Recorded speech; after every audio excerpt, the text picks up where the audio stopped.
Hey guys, thanks for tuning in to another video on ForgottenWeapons.com. I'm Ian McCollum, and today we are taking a look at another version of the Carcano. So thanks to Interordnance or Royal Tiger Imports, we have two to take a look at here today. These are a different version of carbine. Last time we looked at the Moschetto 1891, which is the version that has the fixed underfolding bayonet. Today we are looking at the Moschetto 1891 per truppe speciali, for special troops. Now, this doesn't mean special forces the way we might think of it today. This was basically who are our non-standard troops that don't need a full-length rifle, but they also don't need that special permanently attached bayonet. They can use a regular bayonet, and perhaps more substantially, who are the guys who are going to be carrying rifles over the shoulder instead of across the back? Those are the troops who would be referred to as the special troops. So this includes artillery crewmen, engineers, some alpine troops, naval troops. If you think about, large naval vessels typically have small companies of, we would consider them in the United States, Marines, but they need a contingent of small arms. And if you're running around inside a large ship, you don't want to be hauling around one of those huge long 1891 long rifles. You get the little carbine, but you also don't need a permanent bayonet on it. So these would be, by the end of World War I, actually, these were very popular as like the trench raider rifle because it's short, it's handy, got a 6-round magazine to it. Personally, I think they're the coolest of all the Carcano variations. But, so that's the Moschetto TS, Truppe Speciali, here. And then we also have an 1891/24, which is slightly different but integral to this story, and that's why I have both of these here in the same video. Now, we're also going to, what we talk about today is also going to apply to the Model 9138 TS, because Italy. But I don't have an example of that here to show you. These actually went into production in 1898. So this is the third and kind of final variation of the Carcano to actually enter service. In 1892, you had the long rifles. In 1893, they added the Moschetto, the folding bayonet version. And then in 1898, they start making these, and they're formally adopted actually not until 1900. They would produce about 590,000 of them by the end of World War I, so more than the regular Moschetto. And they are otherwise kind of basically the same. It's the same action. We still have the same bent bolt. We have the same rear sight graduated out to 1,500 meters. The big difference is we have a different handguard and bayonet assembly. So let's take a look at that, and then we're going to come back to this guy.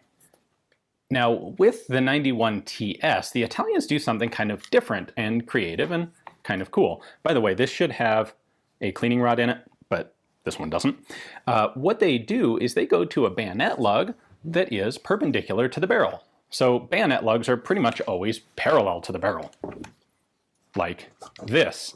You slide the bayonet on from the front, it locks over the lug, and you're done. Well, they decided that that wasn't necessarily secure enough, and frankly, having had the experience more than once of having recoil force actually launch a bayonet off of a rifle, I can understand why they did it. That wasn't supposed to happen.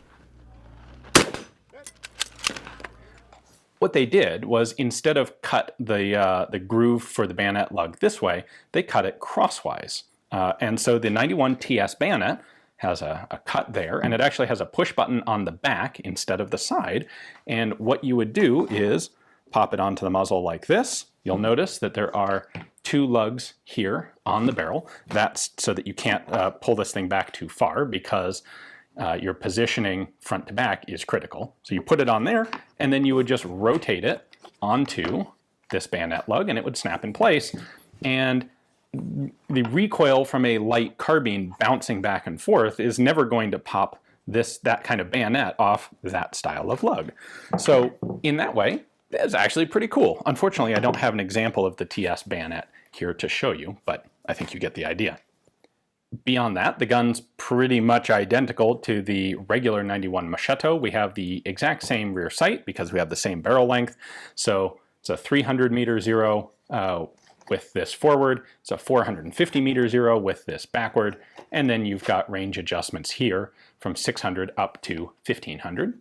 We have serial number, manufacturer, in this case Brescia, and date. This is another 1918 production gun. We have a bent bolt handle there. The bolt mechanism, the magazine, all that's identical. It is worth pointing out that the sling swivels here are on the bottom, both on the stock and here on the front end. And that's because the special troops were guys who were going to be carrying rifles over their shoulders, not across the back.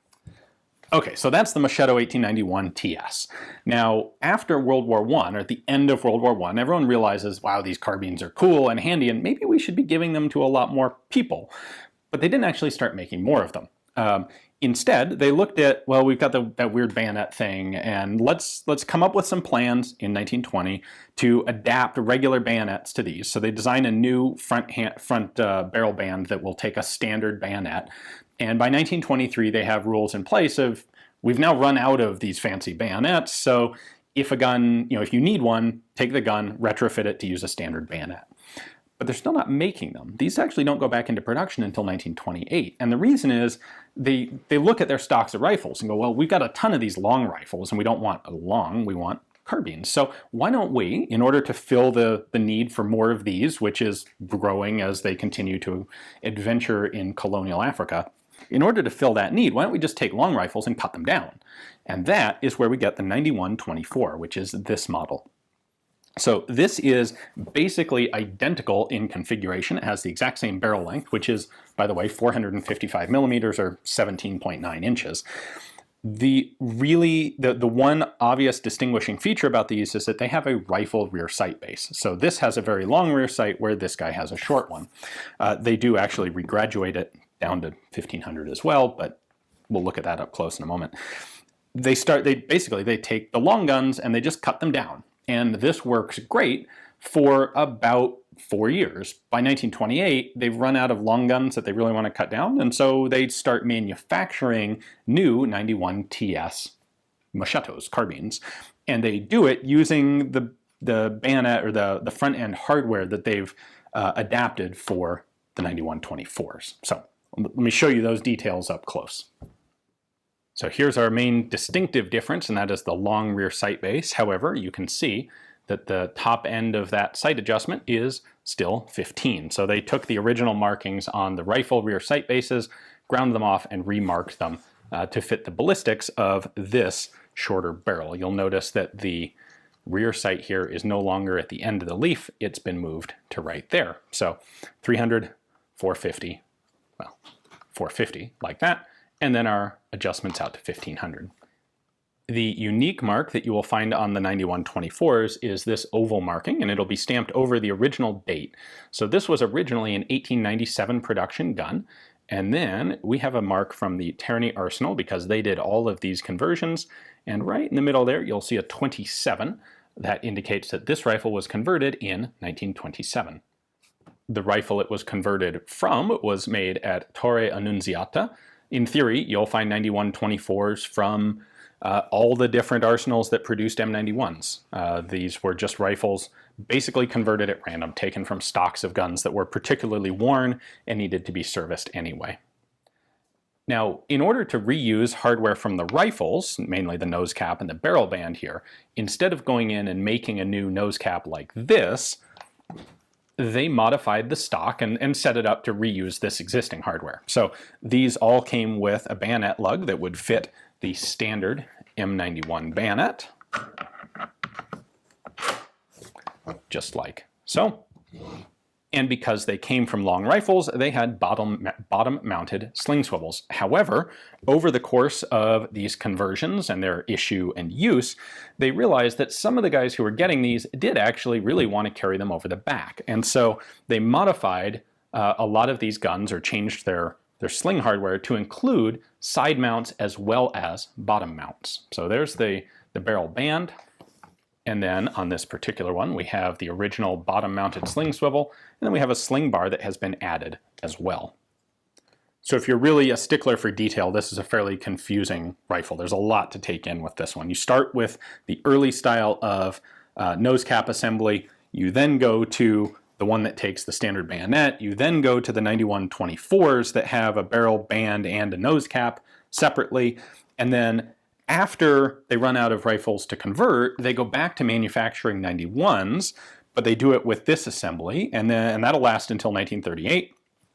And then starting in 1938, they transition to the Model 38 TS, which is, again, it is basically identical to this, except instead of having a rifle sight, because it wasn't converted from a rifle, they will have the standard Model 38 fixed rear sight. And again, we'll talk about the Model 38 in its own video. They'll do the Model 38 TS in 735 for about 2 years. And then in 1940, they abandon the 735, they go back to 6.5, and they do the Model 38 TS in 6.5 as well. So we have like 5 different versions that are all effectively the same. They all have exactly the same length, the same bolt, the same magazine, same clip, same handling. Basically, the sight configuration and the nose cap configuration changes. Hopefully, this has made things a little bit clearer. I hope that makes some sense to help you be able to distinguish what you're looking at with these Italian 91 and 9138 carbines. So thank you again to Interordnance Royal Tiger Imports for providing these 2 carbines for me to show to you guys. You can check out their selection of Carcanos and a whole bunch of other cool stuff that they imported out of Ethiopia on their website. Thanks for watching.